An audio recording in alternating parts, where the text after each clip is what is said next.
vamos a considerar en sus aspectos sustantivos lo que es el actual conflicto de la agrupación 21 de junio con el Consejo o con parte del Consejo de la Facultad de Humanidades. En primer lugar, habría que señalar que el 21 de junio es una fecha relevante del movimiento estudiantil y que no por casualidad este grupo de estudiantes la tomó como referente para su nombre incluso. El 21 de junio de 1918 es que se da a conocer en Córdoba lo que se dio en llamar el Manifiesto de la Reforma Universitaria de Córdoba, que si bien tiene algunos antecedentes no solo en Córdoba sino en varios países de América Latina, ese día marca en un conflicto de la Universidad de Córdoba el hito más relevante que la señala. 21 de junio entonces no es un tipo de estudiantes desalineados de una política de compromiso social y de compromiso universitario. Esto sirve para ubicar, en principio, de quiénes estamos hablando. En segundo lugar, es frecuente, y está inscrito dentro de las mejores tradiciones de la historia del movimiento estudiantil, que haya conflictos de alguna naturaleza con el poder estatuido e incluso con el poder universitario. Y eso ya se ha sentado de tal manera a través de más de 100 años de que se proclamó aquel manifiesto, en distintas instancias históricas en el movimiento estudiantil latinoamericano y en particular en el movimiento estudiantil uruguayo. Y eso tiene mucha relevancia. Esto como preámbulo para tratar de ubicar de que esos estudiantes no son una minoría, entre comillas, como lo señalaba el rector y en alguna oportunidad el propio decano, sino que es un sentimiento que explota quizás a través de estos estudiantes, pero que agrupa a la mayoría del orden estudiantil, no solo de este momento, sino a través de la historia del movimiento estudiantil uruguayo, de la historia de la FEU, que si bien empieza en el 29, también 1929, también tiene otros antecedentes de actuación.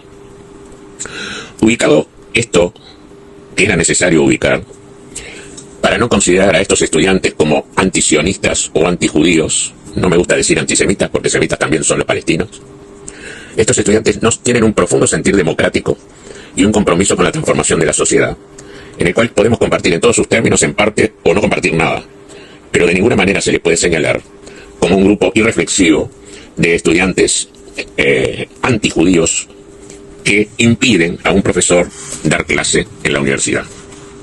Y este segundo aspecto también tiene una tradición en la universidad. No hay que rasgarse las vestiduras y reconocer que en los últimos 100 años de la universidad a muchos profesores se les ha impedido dictar clase. Y en la mayoría de los casos, por no decir la unanimidad, porque habría que revisar todos, fueron por causas justas.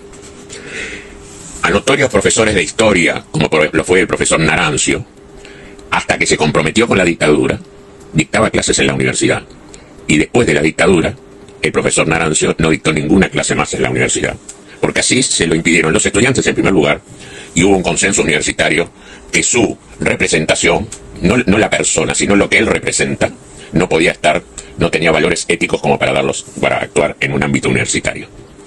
Pero eso no se reduce solo a los ámbitos universitarios. También en el ámbito político hay muchos ejemplos en que la FEU y la universidad impidieron a algunas figuras, incluso representativas de carácter mundial, dictar una conferencia en la universidad. En 1958, la FEU impidió que el Paraninfo fuera utilizado por el presidente o el secretario general del Fondo Monetario Internacional, en un momento relevante en que el gobierno nacional empezaba a instaurar relaciones con el Fondo Monetario Internacional. Presentado por el decano de la Facultad de Ciencias Económicas en el Paraninfo de la universidad, se le impidió dar la conferencia, no por la calificación que seguramente podía tener ese secretario o presidente del Fondo Monetario Internacional, sino por lo que él representaba dentro de lo que es un aula académica universitaria estricta dentro de los principios reformistas de Córdoba. Por los mismos años, y estoy hablando del 58 y del 59, la FEU interrumpió un acto que ni siquiera había sido organizado por la universidad. Un acto que se realizaba en el Teatro Solís, donde venía André Malraux, en ese momento ministro de la República Francesa, ministro de Educación de la República Francesa. Pero ¿qué ocurría? La FEU desconocía las características intelectuales de Malraux de ninguna manera. Pero era el momento en que la solidaridad con Argelia imponía que no darle la tribuna del Uruguay y del Teatro Solís a André Malraux, no por lo que él intelectualmente era y fue, sino por lo que en ese momento Malraux representaba frente a la lucha de los argelinos por su independencia, que fue una lucha muy cruenta. Estuvo mal que la FAU hiciera presencia, interrumpiera el acto, se suspendiera por unos media hora o 3/4 de hora, se desalojara el solís de los estudiantes y después siguiera. Fue un acto muy importante con la solidaridad con los argelinos en lucha con los franceses. Y para nada cuestionaba el conocimiento o, llamémosle, el reconocimiento mundial desde el punto de vista intelectual que tenía Malraux, sino entender que era lo que él en ese momento estaba representando. De la misma manera, hubo muchos otros actos a través de que se pueden relevar, pero el concepto es ese. No es el valor intelectual de la persona que no se deja de reconocer. No es que no haya dictado clases como también Naranjo había dictado en la universidad, sino lo que en este momento, la presencia de alguien que se define como defensor del sionismo, lo que representa dictando la clase. Actuar en contra de eso es impedir que un representante del sionismo se exprese en la universidad. ¿Está mal? ¿O está bien que un representante del sionismo en este momento, el valor que él representa, no intelectual sino político, está bien que la universidad lo cobije para venir a hablar? Cuando uno juzga a un docente, lo juzga en su integridad y en el momento histórico.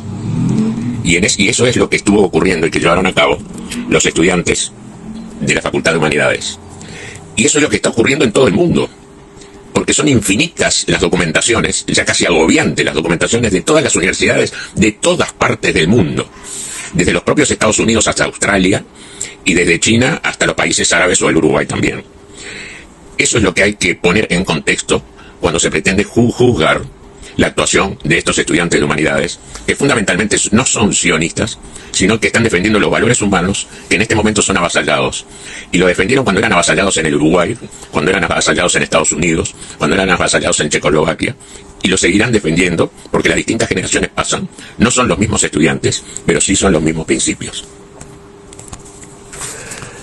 Habría otros ejemplos, pero ya no caen en el carácter tan académico de la discusión que se viene dando. Es decir, está bien que la universidad haya colgado un cartel de 100, la universidad no, los estudiantes universitarios hayan colgado un cartel de 150 metros de largo en la Facultad de Arquitectura, repudiando la llegada de Eisenhower y el imperialismo norteamericano.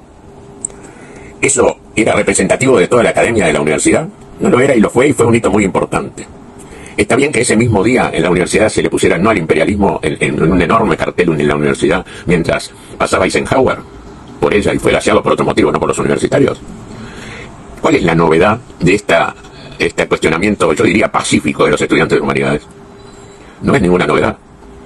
No es lo que hizo un estudiante universitario en la Plaza Independencia de escupirle en la cara a Nixon. Eso no fue repudiado por los estudiantes. Ahora le escupen la cara a Nixon ¿por qué? Por lo que él representa. No dejan hablar a Spetogorsky en humanidades porque no sabe, no, es por lo que él representa políticamente.